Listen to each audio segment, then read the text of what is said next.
Everyone, hello and welcome in. So we are less than a week away from the Minnesota Vikings officially opening up training camp for the 2021 season. I know I say it all the time. It's a broken record thing. I think I've said it just about every video that we've had in the past 2 weeks, but the regular season really is right around the corner. It feels like it's already here. August is upon us, and then we're going to be having actual NFL football to talk about in just a few weeks. It's going to be so nice to be done with the offseason.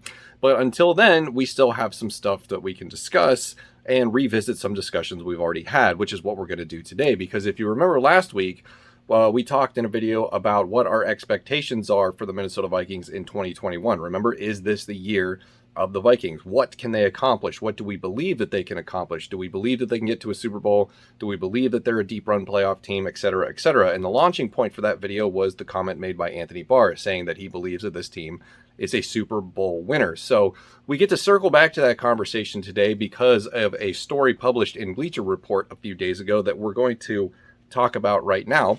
The theme for that story was what teams are being overlooked in the 2021 season. And that story had published 5 teams that they talked about in a few nut graphs.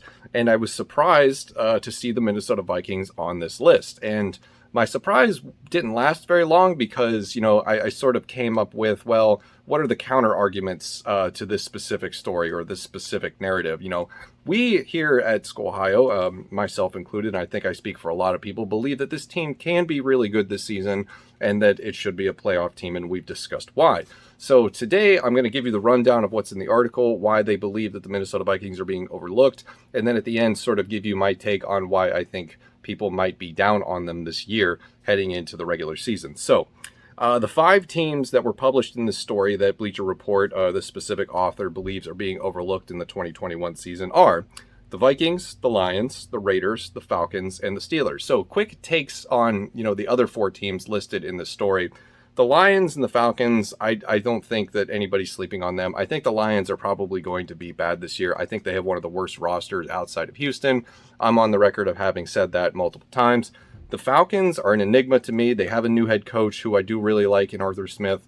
The trade of Julio Jones doesn't scare me at all. Kyle Pitts comes in at the tight end position, a really dynamic prospect. Calvin Ridley is going to have a monster year. They're just the Falcons. I don't know. They're just the Falcons. That's my real explanation on that.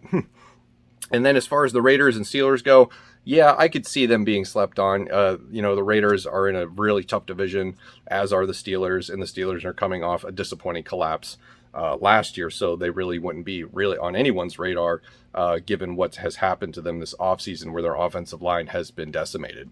So the point of departure for the story was Super Bowl odds. So they listed what the team's Super Bowl odds are, and they talked about whether or not that those odds that Vegas has placed on these teams are being disrespectful to what they can actually accomplish this season. So the current Vikings Super Bowl odds right now are plus 5,000. So you place a $100 bet, you win $5,000.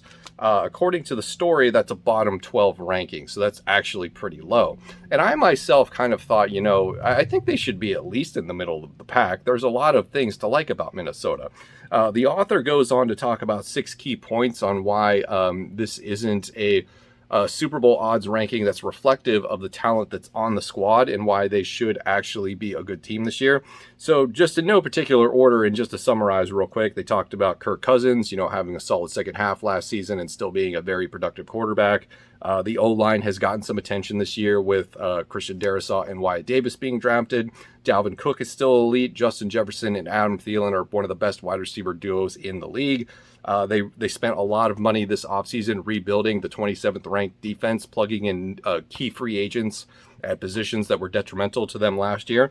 And lastly, and probably the most important point, is that as of right now, as of this recording, this division feels like it's really up for grabs, mostly due to the Aaron Rodgers saga. And we actually had a story come out in the last few days that we're going to talk about on Friday in Weekly North News a little bit more in depth, was that Aaron Rodgers turned down a significant contract extension because it's really not about the money for him. He's actually just really upset with the organization. So it doesn't look good for the Green Bay Packers when it comes to, sort of mending that bridge with Aaron Rodgers. It looks like that might actually be over, and Jordan Love is going to be the starting quarterback for Green Bay this season. So And if you take a look at that from the perspective of who's going to win the division, suddenly the Vikings appear to be the favorites because they have the most stability in the locker room. And the Lions don't have a good roster. You know, the Bears are still trying to find their identity. You know, we'll have to see what happens with Justin Fields.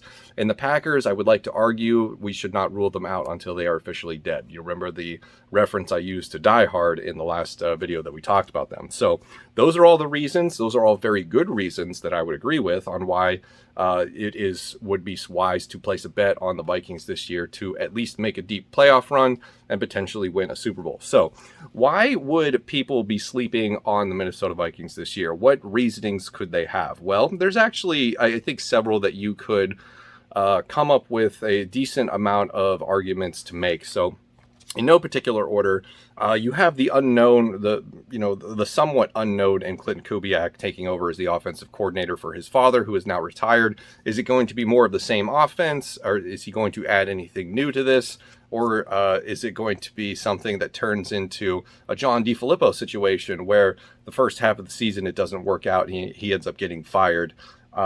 In the most unceremonious way possible. So I don't think that that's a likely outcome, but for right now, Clint Kubiak is a rather unknown when it comes to leading one of the best offenses that the NFL had last year. Moving on to another piece that people could argue that, you know, the Vikings probably aren't good enough, and that's the offensive line. Because let's be honest with ourselves, we're going to have two rookies starting in positions surrounded by players who didn't do very well last year, right? Other than Brian O'Neill. So Brian O'Neill is the returning star of the offensive line.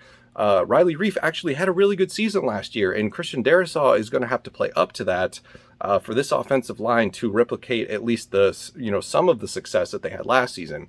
And then the interior is a huge question mark. You know, Wyatt Davis is a third-round pick. He's not a first-round pick, even though I would argue he has first-round talent.